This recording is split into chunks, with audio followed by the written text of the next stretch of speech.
Hey everyone. So tonight I'm going to talk about this fascinating book, a story that I hadn't heard about before, which is why we do graphic novels in a lot of cases in our classrooms, where our students will come in and I'll have these books around my room and it'll draw them in.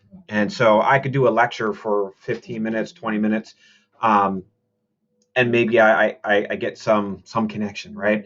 Um, or I could talk about World War II, but I'm never going to have time to focus on every single story from World War II. So when you put these books around, I allow my students to do their research papers and essays on whatever topic they want. And so my job is not to teach them everything. My job is to get them excited about different parts of history. And so this one is from Dead Reckoning. And so I'm going to share that with you.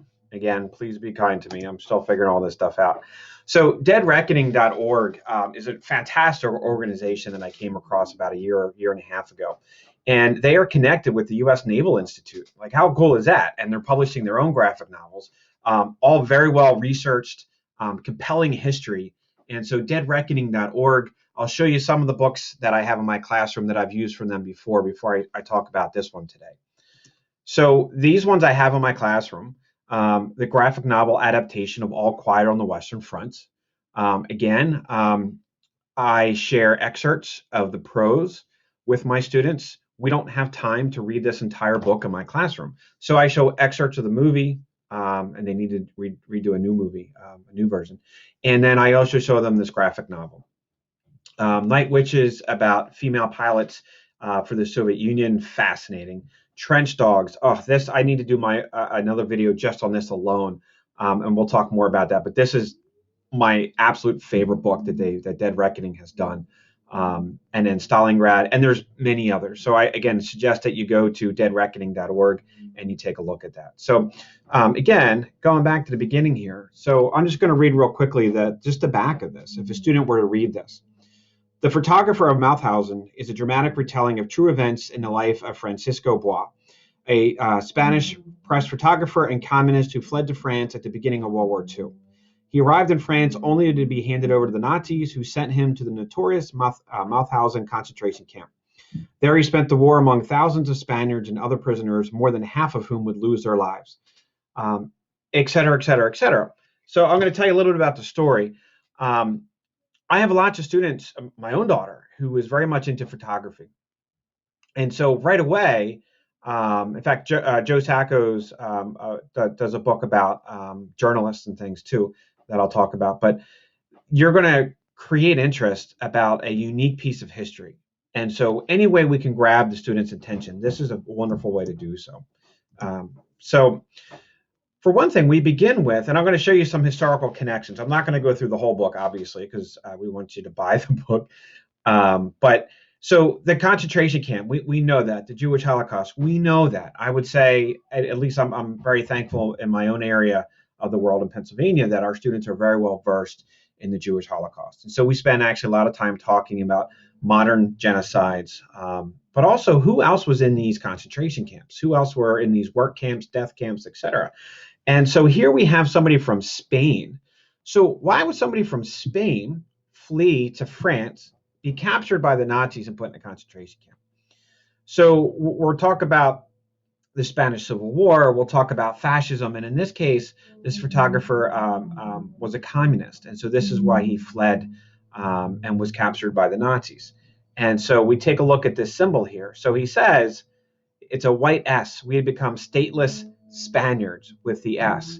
So right away, I would bring this to my students' attention. Of course, we talk about homosexual prisoners. We talk about Russian prisoners. We talk about political prisoners. We talk about Roma. We talk about all these people, physically and mentally handicapped people who were eradicated as well. All these types of things gives us a sense of this greater sense of inhumanity in the things that had happened to people. So right off the bat here, I'm able to take this book, and it's emotionally compelling. This is the power of a graphic novel. You are drawn into the images. And what I love about this book, and it's always the Holocaust and Nazis and everything, it's always tough. How far into this do you go?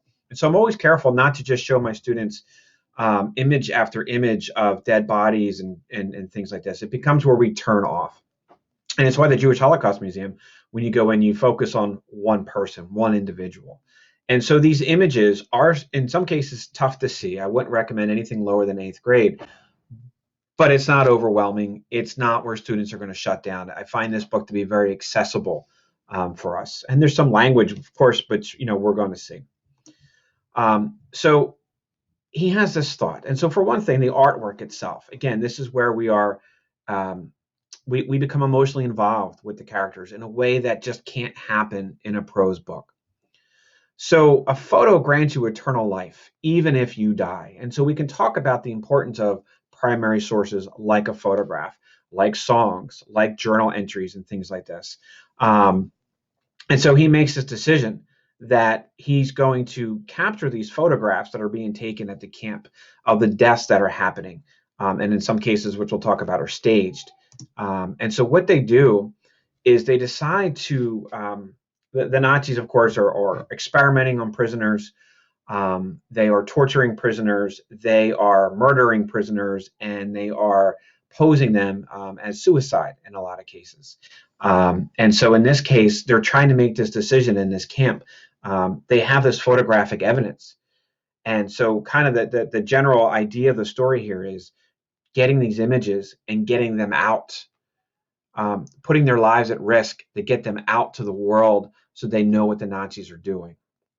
And so this is the whole idea. But as we go through this book, if you notice, when we go back and forth, the hues change, the background colors change from reds to blues to auburns and so this plays a very important part in this story too, and what we're talking about here. Again, and so this is an example of the torture where gasoline was injected directly into his heart. We know about Mengele. We know about the experiments and frostbite and the different things on experiments on twins. And so you can do a lot with just this one page in terms of broadening the scope of the research in the classroom. But here, Ricken, one of the camp higher ups, he has this fascination with death as art. And so he's photographing this. And so while they call it a suicide, why they call it an accident, why they call it these different things, there's photographic evidence of the things that are happening. And so we see here now where the page turns to this darker color. So he's in the dark room for one thing, but it also gives us a sense of emotion and feeling and rage. I mean, you can see that on his face. We now had a weapon with which to call out the lies of the Nazis, the truth. Well, what's the truth? Our photographs, truth. Our primary sources, truth. Maybe, maybe not. This is one that I share with my students that blows their minds every year. I mean, here's the original photograph of Joseph Stalin, and as he eliminates people in the photograph for speaking out against him for being political rivals, eventually, and I don't mean to laugh, it's just left. We're just left with Stalin. And so here in the image, we hear where we have Ricken was so exacting that he sometimes had me move the bodies. He was having the bodies posed for these photographs. And I also talk about this with my students here when we talk about sorry to move myself here. Even with the American Civil War, we know that some of these at Gettysburg, we know that some of these photographs were staged. And so, this idea that history is an accepted truth. And sometimes that truth changes. And so this book gets to the heart of that photographs can lie. And so now we're talking about today media literacy. We're talking about deep fakes. This graphic novel, this short graphic novel, will lead us down that path. So I love this one page here where the prisoners are not all sold on whether or not they want to go through with this. The consequences of this, there's attacks by dogs, there's the experimentations, there's all these things that could happen to them as a human being. So you could take a panel like this and you could have an entire debate in your classroom. Like, what would you do? Would you get these images out or not? Or would you try to bide your time and just try to get through the next couple of years? And what makes your life worthwhile? And all these things. And what does a collaborator mean? And so that can get us into Vichy France. That can get us all these different types of things that we can do just from this one fantastic graphic novel. And in here, so we've got real photographs that are artistically recreated. And so you could do a whole thing with this too, in terms of what photographs would students choose to include in this. What photographs are evidence? What photographs, what's the textual evidence? What's the visual evidence? What do these photographs tell us about the events and what was happening? So at the end of the book, towards the end of the book, again, I don't want to give it away too much, although you can look up his story and so forth. It's absolutely fascinating. Um, they do manage to get some of the photographs out, but nobody really cares at the end of the war. And so some time goes by, and now we get into the Nuremberg Trials. And now here's a chance for him to share his story about the things that had happened. Here's a chance for some, very few Nazis were put on trial, but for some to be found guilty. So now I'm going to jump right to the end of the book. And again, we see that the hue changes again. We see that the colors of the panels themselves change to this blue color. And so the book does jump around in time, and this plays a part too. And so we find out that these two survivors, that they realize that, and what a fascinating story, what a human story, that as time goes on, that people who weren't a part of this can't understand, can't mentally, can't physically, can't emotionally understand what the people in these camps went through.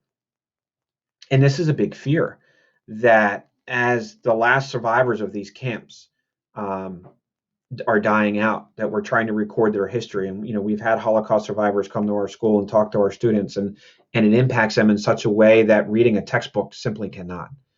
And this graphic novel itself will impact students in a way that a textbook or a prose book simply cannot. And the fact that these are real people.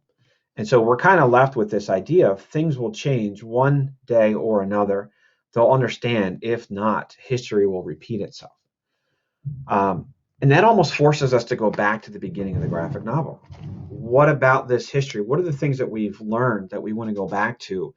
That what's the message that a 21st century audience needs to understand?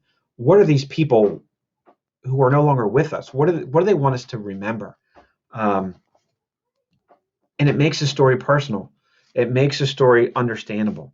So again, Dead Reckoning, yet another great graphic novel. I highly, highly recommend it for so many different reasons. Maybe you could try this out in a photography class, in an art class. You could try this out in, of course, a history class. You could try this out in a cultural class. You could try this out in a language arts classroom. There's so many different possibilities.